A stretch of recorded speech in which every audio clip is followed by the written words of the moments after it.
Hello friends, आप सबका बागीसा campus YouTube channel में स्वागत है। आज एक चैप्टर हम स्टार्ट करते हैं कैलेंडर, जिससे आपका क्वेश्चन काफ़ी ज़्यादा एसएससी से नहीं, एनटीपीसी और भी जो अदर एग्ज़ाम्स होते हैं उसमें भी क्वेश्चन इसे पूछे जाते हैं। नहीं, बहुत सारे क्वेश्चन पूछे जाते हैं, जैसे कि आज सोमवार है तो आज के 210वां दिन कौन सा दिन होगा, या आज मंगलवार है तो आज के 500वां दिन कौन सा दिन था पिछला। इससे रिलेटेड क्वेश्चन आता है। या जैसे आज 1 तारीख है, जैसे किसी महीने का पहला तारीख हो, सोमवार है, तो उस महीने के 30वां तारीख या 30वां दिन को कौन सा दिन होगा। ये सारी क्वेश्चन आती है। ये 26 जनवरी 1950 को कौन सा दिन था।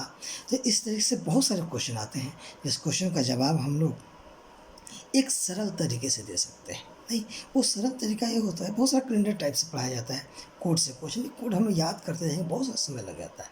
इसलिए हम लोग इस क्वेश्चन को बनाने से पहले क्या करेंगे, एक ऑड डे का कंसेप्ट लेंगे। उस ऑड डे से हम हर क्वेश्चन को सॉल्व करने का प्रयास करेंगे। नहीं, जैसे कि ऑड डे क्या है। ऑड डे का मतलब होता है विषम दिन, ऑड डेज।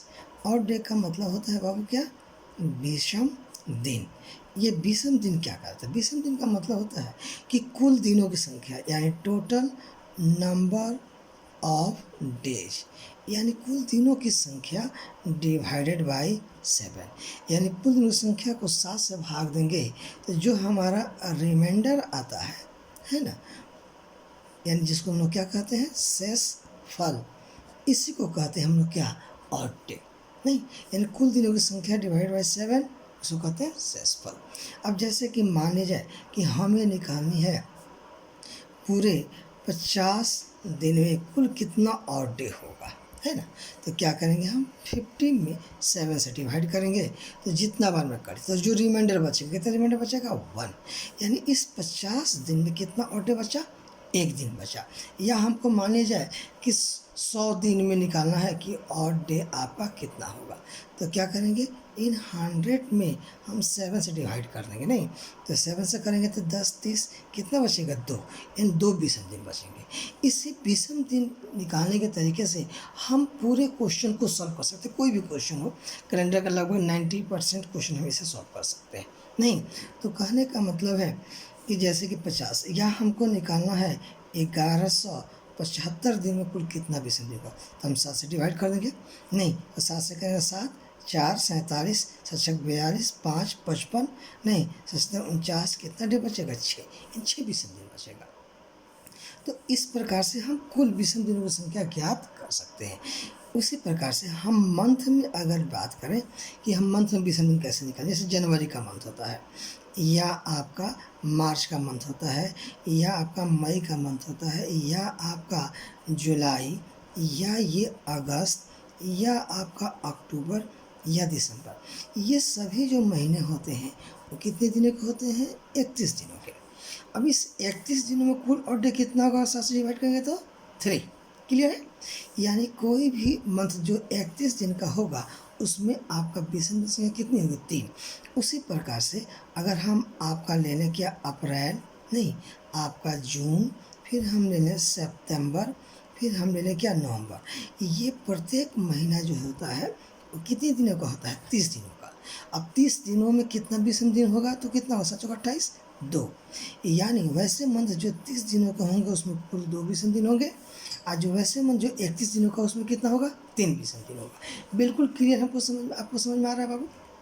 चलो, उसी प्रकार से अगर फरवरी की बात की जाए तो फरवरी में होता क्या है कि वो कंडीशन है, एक होता है हमारा साधारण वर्ष और एक होता है हमारा लीप ईयर। तो साधारण वर्ष इन जनरल ईयर में आपका होता क्या है कि वैसा वर्ष जो 4 या 400 से डिविजिबल ना हो, जो नहीं कटे, उसे कहते हैं जनरल ईयर। तो वैसे में आपका फरवरी जो होता है कितने दिनों का, आपका 28 दिनों का होता है। नहीं, अब ऐसा वर्ष जो 4 या 400 से कट जाए उसमें आपका फरवरी कितने दिनों का होता है, 29 दिनों का।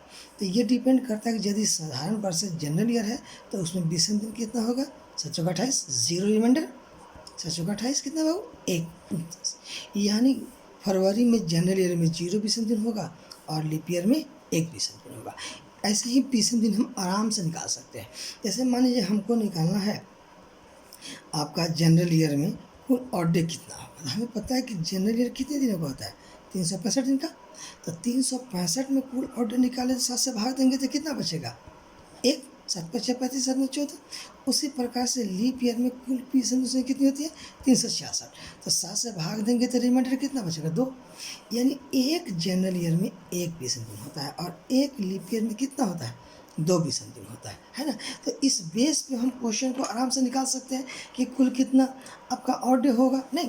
तो उसी प्रकार से यदि आपसे कहा जाए कि मान लिया जाए कि 20 साल में, है ना, 20 साल में कुल कितना ऑड डे होगा, तो 20 साल में पहले हम क्या निकालेंगे, लीप ईयर, क्योंकि 20 साल में लीप ईयर भी होगा और क्या होगा बाबू, जनरल ईयर भी होगा। तो लीप ईयर निकालने के 4 से भाग देंगे तो कितना होगा, 5। यानी 5 इसमें लीप ईयर होगा, बाकी जो बचेगा क्या होगा, जनरल ईयर होगा। ठीक है, तो हमें निकालना है इस 20 साल में कुल ऑड डे कितना होगा। तो इस 5 में लीप ईयर है तो लीप ईयर में कितना होता है विषम दिन, 2, तो 2 से गुना कर देंगे। आज जनरल ईयर में कितना होता है, 1, तो इसमें 1 से गुना कर देंगे। तो ये कितना हो जाएगा, 10। ये कितना हो जाएगा बाबू, 15। तो 10 और 15 यानी 10 + 15 कितना हो जाएगा, 25। 7 से डिवाइड करोगे 70 के कैसे कितना बचेगा, 4। यानी ये 20 साल में आपका कुल ऑड डे कितना हुआ, 4 दिन, है ना। तो इस प्रकार से हम ऑड डे आराम से निकाल सकते हैं कितना हो सकता। जैसे कि अब हमको मान लिया जाए कि निकालना है पूरे इन 100 ईयर्स में कुल ऑड डे कितना होगा। तो सबसे पहले जानना होगा 100 ईयर्स में हमारा लीप ईयर कितना होता है और जनरल ईयर। तो बिल्कुल अब 100 साल, हमें पता है कि लीप ईयर प्रत्येक 4 साल में आता है। तो ठीक है, तो 4 से आएगा, तो 4 से भाग देंगे तो 25 आएगा। तो लीप ईयर होना चाहिए 25, लेकिन लीप ईयर 25 नहीं होता है। क्यों नहीं होता है, क्योंकि ये 100 जो साल होता है, 100वां साल, 99 के बाद जो 100वां साल होता है वो होता है शताब्दी वर्ष।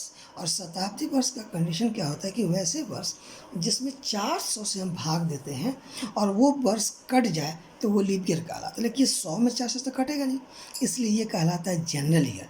इसलिए 99 भी जनरल ईयर है और 100वां साल भी जनरल ईयर है। इसलिए इसमें कुल कितना होगा, 2496, यानी 24 ही लीप ईयर होगा और बाकी जो बचेगा 76 क्या होगा, जनरल ईयर। करेक्ट। तो अब एक लीप ईयर में 2 विषम दिन, तो 24 गुने 2, और एक जनरल ईयर में एक विषम दिन, 76 × 1, यानी कितना हो जाएगा बाबू, टोटल 48, और इधर कितना 76, यानी आपका टोटल ऑड डे हो जाएगा कितना, 124। लेकिन हमें पता है कि 124 तो ऑड डे होता नहीं है, इसे 7 से डिवाइड कर देंगे तो रिमाइंडर कितना बचेगा, 5। भाग दीजिएगा तो कितना बचेगा, 5। यानी पूरे 100 साल में आपका कितना विषम दिन है, 5। यानी हम थोड़ा गौर करें यहाँ पे, यानी पूरे 100 साल में विषम दिन है 5। 200 साल में कितना होगा, 10। 300 साल में कितना होगा बाबू, 15। 400 साल में कितना होगा, 20। लेकिन ध्यान रखिए 100 में 5 तो सही है, लेकिन जब पता है कि विषम दिन जब भी होगा वो क्या होगा, 7 से कम होगा। ये 10 है, 7 से कितना ज़्यादा है, 3, तो ये 3 विषम दिन होगा। ये 15 है तो कितना होगा बाबू, 1 होगा। 7 में 14, 1 बचेगा। अब कंडीशन यहाँ पर है कि 400, ये 400 वर्ष जो है सो ये शताब्दी वर्ष है। 400 मतलब 400 से कट जाएगा तो ये लीप ईयर हो जाएगा। और जब लीप ईयर होगा तो क्या होगा, एक दिन इसमें बढ़ जाएगा। तो बढ़ जाएगा कितना होगा, 21। 21 7 से भाग देंगे तो कितना होगा, 0। इसका मीनिंग ये होता है बाबू कि प्रत्येक 400 वर्ष पर कैलेंडर क्या होता है, रिपीट हो जाता है। इसका मतलब प्रत्येक 400 साल पे ऑड डे क्या होगा, 0। यानी 800 साल पे कितना होगा, 0। 1200 साल पे कितना होगा, 0। ऐसे ही 1600 पे, 2000 पे, 2400, 2800, 3200 में ऑड डे कितना हो जाएगा, 0 हो जाएगा। अब आपको ये बात समझ में आ रही है कि सर ये तो खैर समझ में आ गया कि प्रत्येक 400 पे 20 जीरो। लेकिन आपसे पूछा जाएगा सर ये 500 में कुल ऑड डे कितना होगा, तो ये 500 में कैसे निकालें, तो ये 500 तो नज़दीकी शताब्दी वर्ष निकाल लीजिए। तो कितना होगा, 400 + 100। तो 400 में तो पता है कि आपको 0 होता है, नहीं। अब ये 100 साल, तो जो यहाँ 100 में है वही यहाँ भी होगा, यानी 500 में कितना होगा, 5। नहीं, आपसे पूछा जाए कि 700 वर्षों में कुल कितना ऑड डे होगा, तो 700 का मतलब नज़दीकी पहले शताब्दी वर्ष में आ जाए, तो ये 700 कितना होगा, 400 प्लस 300 होगा बाबू। तो 400 में कितना है बाबू, 0, तो यहाँ 0 हो जाएगा। अब 300 में यहाँ कितना है, 1, तो यहाँ 1 हो। यानी पूरे 700 वर्षों में आपका कितना होगा, 1 होगा। समझ में आ रही है? क्लियर है? नहीं, अब हम आते हैं थोड़ा सा और आगे देखते हैं इसमें कि क्वेश्चन हम कैसे और आगे बनाएंगे। नहीं, जैसे कि मान लिया जाए आपका ये हमने देख लिया। अब बात करते हैं इसमें हम लोग कि चलो 100 साल में हमने निकाल लिया आपका, यानी पूरे इन 100 ईयर्स में 5, 200 में कितना बाबू 3, 300 में कितना 1 और 400 में कितना 0, यानी एवरी 400 के मल्टीपल में जो भी ईयर होगा उसमें ऑर्डर कितना होगा 0।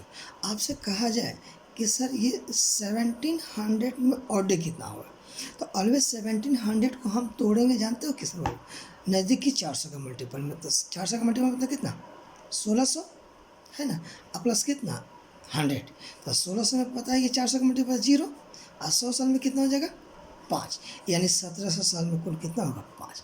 आपसे पूछा जाए कि सर ठीक है 2200 साल में कुल कितना ऑड डे होगा, तो 2200 को तोड़िएगा तो नज़दीकी 400 के मल्टीपल में तो कितना होगा 2000 होगा, आप प्लस कितना होगा 200, तो 2400 का मल्टीपल में 0 हो जाएगा, और 200 में कितना जो यहाँ 200 है वही कितना 3, यानी 2200 में कितना होगा 3 होगा।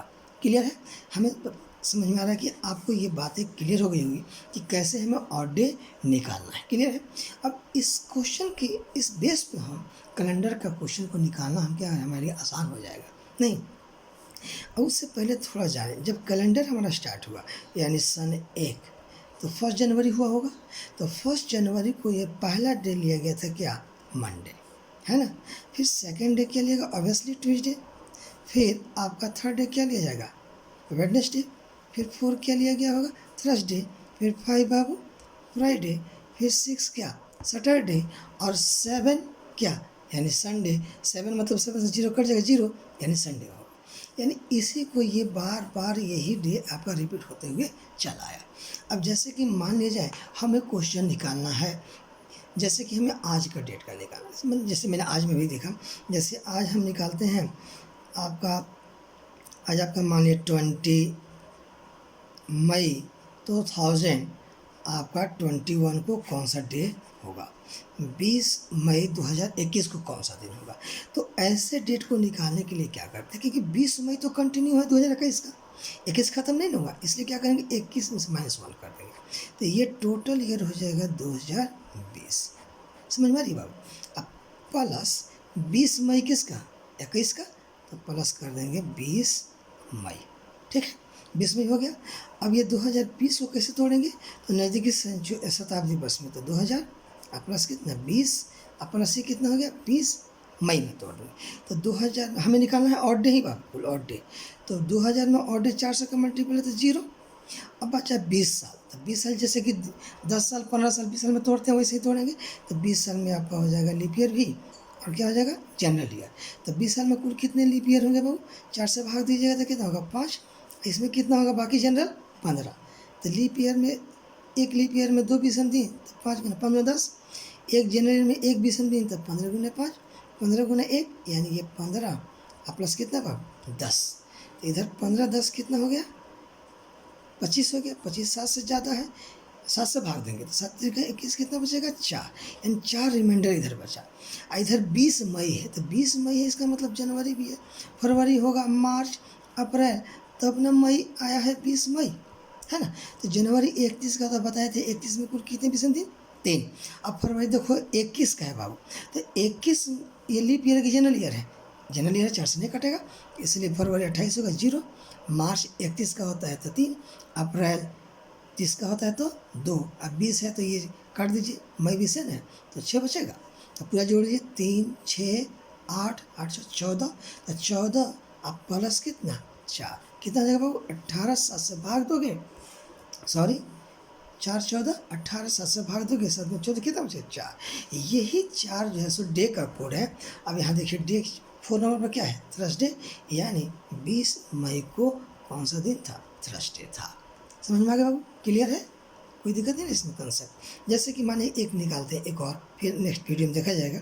मान लिया आपको निकालना है 26 जनवरी 1950 को कौन सा दिन था, तो 26 1950, जैसे कि यहाँ पे एक कम किए थे वैसे यहाँ पे कम कर देंगे तो क्या होगा, टोटल 1949 प्लस 26 जनवरी। नहीं तो 1949 को तोड़ेंगे नज़दीकी सेंचुरी में, तो 1900 प्लस 49 प्लस कितना बाबू 26 जनवरी। तो 1900 को तोड़िएगा तो 400 1600 के फॉर्मेट में, 1600 प्लस 300 प्लस 49 प्लस 26 जनवरी। तो 1600 में कितना होगा 0, 300 में बताए थे 1, अब 49 साल है तो लीप ईयर। आज जनवरी में तोड़ दीजिए, 4 से भाग दीजिएगा तो 12 चौके 48, ये कितना बचेगा, सॉरी ये 1600, 300, 49, 1600 में कितना होगा 0, 300 में कितना 1, 49 में लीप ईयर कितना हो जाएगा 12 चौके 48, बाकी 37 कितना हो जाएगा जनरल ईयर। तो जनरल ईयर 1 12 गुणे 2, लीप ईयर में 2 से गुना करेंगे तो ये हो जाएगा 37 और ये हो जाएगा कितना 24। तो इसको जोड़िएगा आप तो कितना हो जाएगा बाबू 161 होगा। तो 61 इधर हो गया, अब प्लस ये 26 जनवरी, तो प्लस 26 जनवरी जोड़ दीजिए।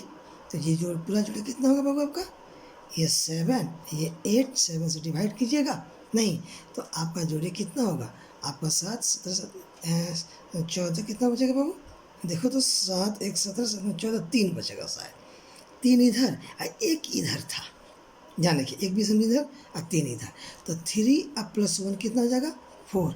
ये 4 कौन सा कोड होता है देखिए तो यहाँ बताए थे थर्सडे, तो इस यानी 26 जनवरी को हमारा क्या था थर्सडे था। तो इस प्रकार से हम प्रत्येक क्वेश्चनों का आंसर आराम से दे सकते हैं, नहीं और आप बना सकते हैं। तो फिर नेक्स्ट वीडियो में हम लोग इसका और आगे वर्षन लेकर चलेंगे, बहुत सारे क्वेश्चन को आपको समझाएंगे, देखिएगा, नहीं पहले इसको प्रयास कीजिए आप एक बार बनाने का, फिर आपसे फिर मिलेंगे नेक्स्ट वीडियो में जस्ट इसके। और तब तक मेरे चैनल को आप सब्सक्राइब कीजिए, शेयर कीजिए, अच्छा लगे तो, नहीं फिर चलिए, थैंक यू।